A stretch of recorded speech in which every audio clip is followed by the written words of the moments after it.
तो सीए को लेकर राजनीतिक सरगर्मियां इस समय खूब तूल पकड़ रही है। सीए के खिलाफ राजस्थान सरकार द्वारा सुप्रीम कोर्ट में दायर की गई याचिका को वापस भी ले लिया गया है। दरअसल सीए के खिलाफ सुप्रीम कोर्ट में कई याचिकाएं दर्ज की गई हैं और उन्हीं में से एक याचिका राजस्थान सरकार ने भी दायर की थी, लेकिन अब उन्होंने इसे वापस ले लिया है। सीए मामले में राजस्थान सरकार का ये बड़ा फैसला माना जा रहा है।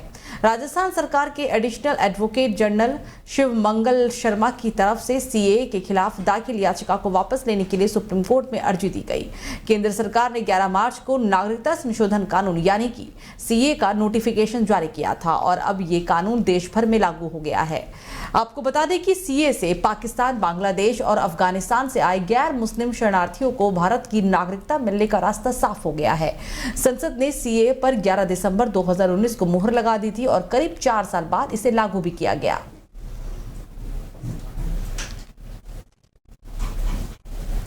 तो खबरों में आगे बढ़ते हैं। किसान आंदोलन के समय गाजीपुर बॉर्डर पर बनाई गई दीवार को तोड़ने की प्रक्रिया अब शुरू हो चुकी है और इससे लोगों को लंबे जाम से भी अब राहत मिल पाएगी। दरअसल अपनी मांगों पर अड़े किसान बीती 14 फरवरी से ही आंदोलन कर रहे थे, जिसे देखते हुए NH 24 पर यूपी गेट पर पुलिस प्रशासन द्वारा जो दीवार बनाई गई थी उसे तोड़ने की प्रक्रिया शुरू हो गई है। इससे पहले दिल्ली गाजियाबाद अप डाउन करने वाले लोगों के लिए अब लंबे जाम से नहीं उनको जूझना पड़ेगा। इस रास्ते के खुलने के बाद गाजियाबाद, इंदिरापुरम, वैशाली, वसुंधरा और कौशाम्बी से दिल्ली आने जाने वाले लोगों को ट्रैफिक की समस्या से राहत मिलेगी।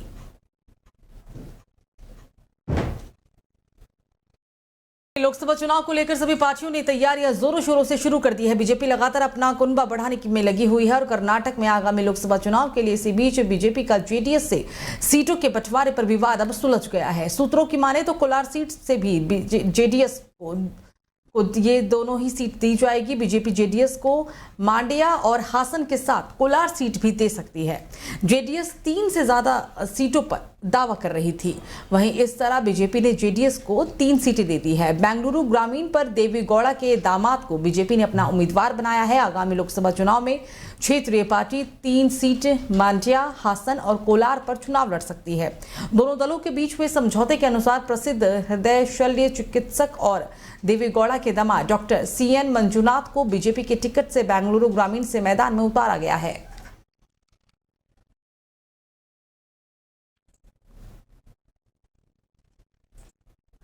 तो केंद्रीय मंत्री शोभा करंदलाजे ने दावा किया था कि 1 मार्च को बेंगलुरु के रामेश्वरम कैफे में वह विस्फोट में शामिल संदिग्ध तमिलनाडु से था, लेकिन कुछ देर बाद ही बीजेपी नेता ने अपना बयान वापस ले लिया और माफी भी मांगी। केंद्रीय मंत्री शोभा ने कर्नाटक में बिगड़ती कानून व्यवस्था की स्थिति को लेकर मंगलवार को कांग्रेस सरकार पर निशाना साधा और आरोप लगाया कि तमिलनाडु के लोग राज्य में आकर बम लगाते हैं। तमिलनाडु के मुख्यमंत्री MK स्टालिन ने केंद्रीय मंत्री की इस टिप्पणी की आलोचना की। करंदलाजे ने एक्स पर एक पोस्ट में लिखा कि मैं अपने तमिल भाइयों और बहनों को यह स्पष्ट करना चाहती हूं कि मेरे शब्द घटना पर प्रकाश डालने के लिए थे, किसी पर आरोप लगाने के लिए नहीं। फिर भी मैं देख रही हूं कि मेरी टिप्पणियों से कुछ लोगों को दुख पहुंचा है और इसके लिए मैं माफी मांगती हूं। मेरी टिप्पणियां पूरी तरह से उन लोगों के लिए थी जिसने कृष्णागिरी जंगल में प्रशिक्षण लिया और जो कि रामेश्वर कैफे विस्फोट से जुड़ा हुआ है।